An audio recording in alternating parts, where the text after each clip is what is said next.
బతుకమ్మ పండుగని మనము 9 రోజుల పాటు చేసుకుంటాము.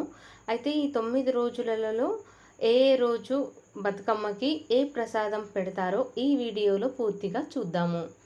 ఒకటవ రోజు ఎంగిలి పూల బతుకమ్మ. నువ్వులు, బియ్యం పిండి, నూకలు కలిపి ప్రసాదం తయారు చేస్తారు. కొంతమంది మొక్కజొన్న లేదా గోధుమ పిండిలో బెల్లం గాని, పంచదార గాని కలిపి సత్తుపిండిని తయారు చేస్తారు. ఈ సత్తుపిండితో పాటు వక్కలు, తులసి ఆకులను ఇచ్చి పుచ్చుకుంటారు. రెండవ రోజు అటుకుల బతుకమ్మ. నీటిలో నానబెట్టిన చప్పిడి పప్పుకి బెల్లం, అటుకులు కలిపి ప్రసాదం తయారు చేస్తారు. బతుకమ్మ ఆటలో అలసిన వారికి అటుకుల నుంచి తక్షణమే శక్తి లభిస్తుంది.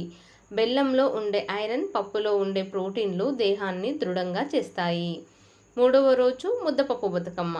నీటిలో ఉడికించిన శనగపప్పుకి బెల్లం, పాలు కలిపి ప్రసాదంగా ఇస్తారు. నాలుగవ రోజు నానబియ్యం బతుకమ్మ. నానబెట్టిన బియ్యంలో బెల్లం కలిపిన పాలు పోసి ప్రసాదంగా ఇస్తారు. ఐదవ రోజు అట్ల బతుకమ్మ. నానబెట్టిన బియ్యంలో బెల్లం కలిపిన పాలు పోసి ప్రసాదంగా ఇస్తారు. అట్లను ఈరోజు ప్రసాదంగా ఇస్తారు.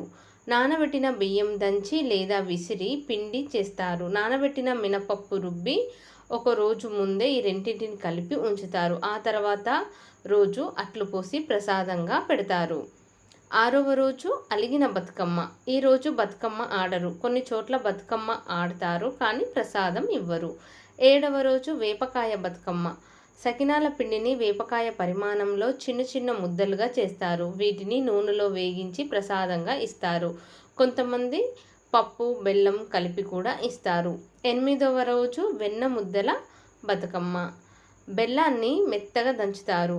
ఈ బెల్లంలో నువ్వులు కలిపిన తర్వాత వెన్న కలుపుతారు. వెన్న లేకపోతే నెయ్యి ఉపయోగిస్తారు. మూడింటిని బాగా కలిపిన తర్వాత ముద్దలు చేస్తారు. ఈ వెన్న ముద్దలను నైవేద్యంగా పెడతారు. తొమ్మిదవ రోజు సద్దుల బతుకమ్మ. 5 రకాల సద్దులను నైవేద్యంగా పెడతారు. అందుకే ఇది సద్దుల బతుకమ్మ. దద్దోజనం, చింతపండు పులిహోర, నిమ్మకాయ పులిహోర, కొబ్బరన్నం, నువ్వులన్నం, పల్లీలు, నువ్వులు, కొబ్బరి, పుట్నాలను పొడి చేసి అన్నంతో సద్దులను కలుపుతారు. బియ్యం పిండితో కానీ సజ్జ పిండితో కానీ రొట్టెలు కాలుస్తారు. వేడివేడి రొట్టెలకు పంచదార లేదా బెల్లం కలిపి దంచుతారు. ఈ పొడిని ముద్దలు చేస్తారు. వీటిని మలిద ముద్దలు అంటారు. మలిద ముద్దలు పొడుల సద్ది, పెరుగు సద్ది, పులిహోరతో కలిపి మొత్తం 5 నుంచి 9 రకాల సద్దులను నైవేద్యంగా ఇస్తారు.